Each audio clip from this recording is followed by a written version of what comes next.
Hello and welcome back Wasim ji के quiz. कुछ time की ब्रेक ली थी, अब वापस से हमने रिस्टार्ट किया है। तो आज हमारे पास कुछ जो है हिस्ट्री के क्वेश्चन रहने वाले हैं जो आपके हर कॉम्पिटिटिव एग्जाम के लिए जो इंपॉर्टेंट रहेंगे। तो उसको हम डिस्कस करेंगे, थोड़ी डिटेल में देखेंगे, उन्हें ट्रांसलेट करके भी बताएंगे आपको कि ताकि उसके रिलेटेड भी जो क्वेश्चन का आए जो एग्जाम में आ सके तो आप उससे का आसानी से जो है वो आंसर कर सकें। तो करते हैं स्टार्ट। आपका टाइम ज़ाया नहीं करेंगे। अगर चैनल पर नहीं है तो चैनल को जरूर सब्सक्राइब कर लिया करें। पहला क्वेश्चन हमारे पास कि the revolt of 1857 began in which of the following places on 10 May when the sipahis revolted and march toward Delhi to reinstate Bahadur Shah. यह है कि 1857 की बगावत जो है मंदरजा ज़ैल, नीचे जो ऑप्शन दिए गए हैं इनमें से किस जगह 10 मई को शुरू हुई। जो बगावत हुई थी वो किस जगह पर 10 मई को शुरू हुई, जब सिपाहियों ने बगावत की और बहादुर शाह को जो है वो बहाल करने के लिए दिल्ली की तरफ मार्च किया। तो कौन सी जगह थी ये? तो थी मेरठ। तो मेरठ कौन सी जगह पे है? ये है उत्तर प्रदेश में। तो ऑप्शन हमारे पास बी हो जाएगा। आपको थोड़ा सा टाइम भी दिया जाएगा 2-3 सेकंड का, तो आप उसमें खुद से भी आंसर करने की कोशिश किया करें। नेक्स्ट क्वेश्चन हमारे पास कहती Mahalwari system was prevalent in some areas of northern and central India. Under the Mahalwari system, land revenue was collected from whom? यानी कि महलवारी निज़ाम जो महलवारी सिस्टम था शुमाली यानी कि नॉर्थन और सेंट्रल इंडिया के कुछ इलाकों में राइज था। तो महलवारी निज़ाम के तहत ज़मीनी यानी कि लैंड रेवेन्यू या ज़मीनी रेवेन्यू भी कह सकते हैं, तो ये किससे वसूल किया जाता था? तो आपके पास 2-3 सेकेंड है, आप खुद से भी आंसर करने की कोशिश करो। तो इसका आंसर रह जाएगा हमारे पास ऑप्शन डी, विलेज हेडमैन, यानी कि गांव के प्रधान के द्वारा जो है इसे वसूल किया जाता था। नेक्स्ट है हमारे पास कि to which dynasty did Rudradaman who ruled the area of Mathura and Gujarat in the middle of the second century AD belong. यानी कि दूसरी सदी के मिडल में मथुरा और गुजरात के इलाकों पर हुक्मरानी करने वाला यानी कि रूल करने वाला रुद्रदामन का ताल्लुक किस खानदान से था?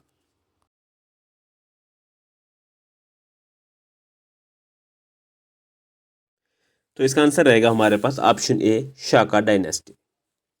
तो ये क्वेश्चन एसएससी ने अपने एग्जाम में पूछे गए हैं। ये सारे क्वेश्चन मैंने एसएससी के जो exam previous exam question paper थे उन्हीं से उठाए हुए हैं, तो ये काफ़ी इंपॉर्टेंट हो जाते हैं। आप इसे ध्यान से इसके रिलेटेड भी क्वेश्चन आप देख सकते हैं और इन्हें भी आप ध्यान से पढ़ लीजिएगा।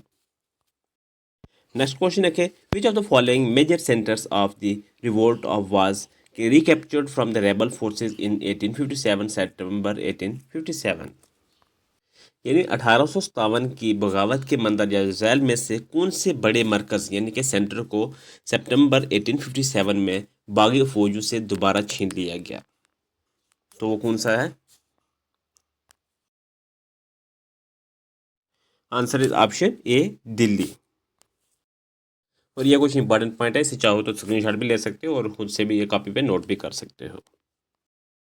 नेक्स्ट क्वेश्चन हमारे पास कि विच provision was approved by this charter act of 1813 के जो 1813 के चार्टर एक्ट के जरिए किस प्रोविजन को जो है वो अप्रूव किया गया या मंजूरी दी गई? ये अंग्रेज़ों के द्वारा लाया गया एक्ट, चार्टर एक्ट था।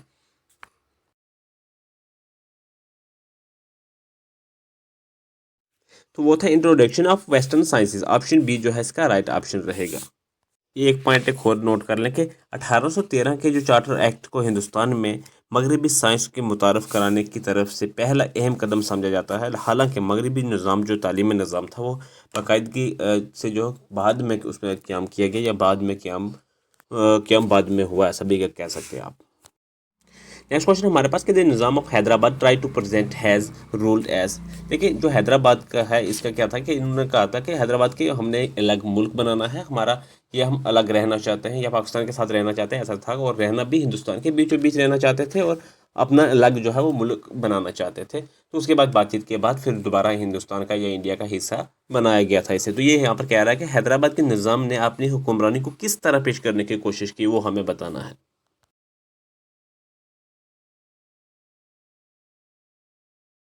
तो ये रहेगा इसका आंसर ऑप्शन डी, ए मुस्लिम सोवरेंटी इन ए दक्कन, यानी कि दक्कन में मुस्लिम हकमियत। नेक्स्ट क्वेश्चन हमारे पास कि which of the following was a private building during the rain of Islamic rulers. यानी कि इस्लामिक हुक्मरानों के दौर में मंदरजा झैल में से कौन सी निजी इमारत थी यानी कि प्राइवेट इमारत थी?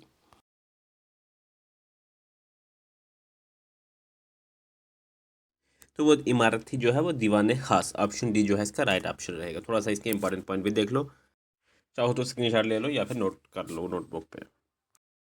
नेक्स्ट क्वेश्चन हमारे पास कि which material was use to make the statue of the famous dancing girl of the Indus valley civilisation.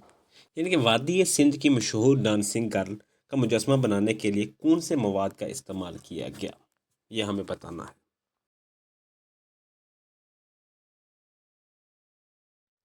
तो वो ब्रॉन्ज का यूज़ किया गया, तो ऑप्शन सी इसका राइट ऑप्शन रहेगा। वो जो उस डांसिंग गर्ल की जो हाइट थी, जो मुजस्समा मिला था वहाँ से, उसकी हाइट लगभग 10.5 सेंटीमीटर यानी कि अप्रॉक्सीमेटली 4.1 इंचज़ थी, जो लंबाई थी उसकी। नेक्स्ट क्वेश्चन हमारे पास कि after the Guptas the Rashtrakutas dominate which part of India. यानी कि गुप्तास के बाद जो राष्ट्रकूटास ने डोमिनेट किया था या गलबा पाया था इंडिया के किस पार्ट के ऊपर पाया था, वो हमें बताना है।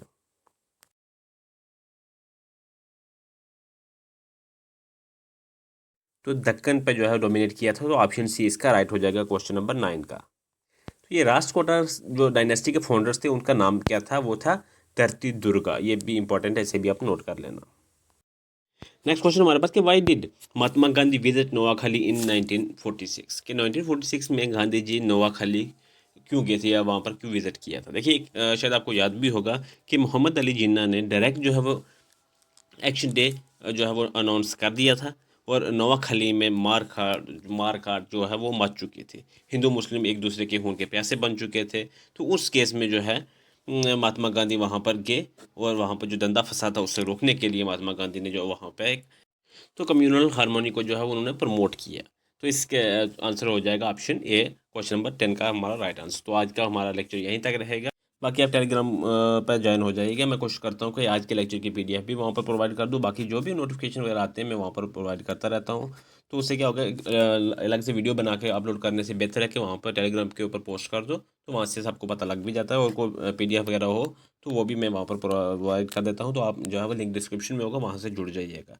बाकी अगर आप इससे पहले मैंने प्लेलिस्ट बनाई है, हर एक कंप्यूटर के 1000+ MCQs हैं और अजमेर आपको बने हुए मिल जाएंगे। वहाँ से भी हर एग्ज़ाम कॉम्पिटिटिव एग्ज़ाम के लिए जो इंपॉर्टेंट है, तो आपको वहाँ से आसानी हो जाएगी। वहाँ से भी आप उनमें भी देख सकते हैं, प्लेलिस्ट बनी है, प्लेलिस्ट में जाइएगा, वहाँ से 100+ जो सॉरी 1000+ MCQs हैं, वहाँ से भी आप देख सकते हैं। बाकी अगर आपने एसएससी की PYQ देखने हैं, वहाँ उनकी भी प्लेलिस्ट अलग से बना दी गई है, वहाँ से भी आप देख सकते हैं। जेके एसएसबी की अगर आपने PYQ देखने हैं, उसकी भी प्लेलिस्ट बनाई है, वहाँ से भी मैंने डिस्कस किए कुछ क्वेश्चंस पेपर जो PYQ हैं, तो वहाँ से भी आपको मिल सकते हैं। आपको हर तरीके की जो है वो इसी चैनल पर इंफॉर्मेशन मिल जाती है, तो चैनल को ज़रूर सब्सक्राइब कर लिया करें। तो बाकी आपका टाइम ज़ाया नहीं करेंगे। थैंक्स फॉर वॉचिंग, मिलते हैं नेक्स्ट लेक्चर में।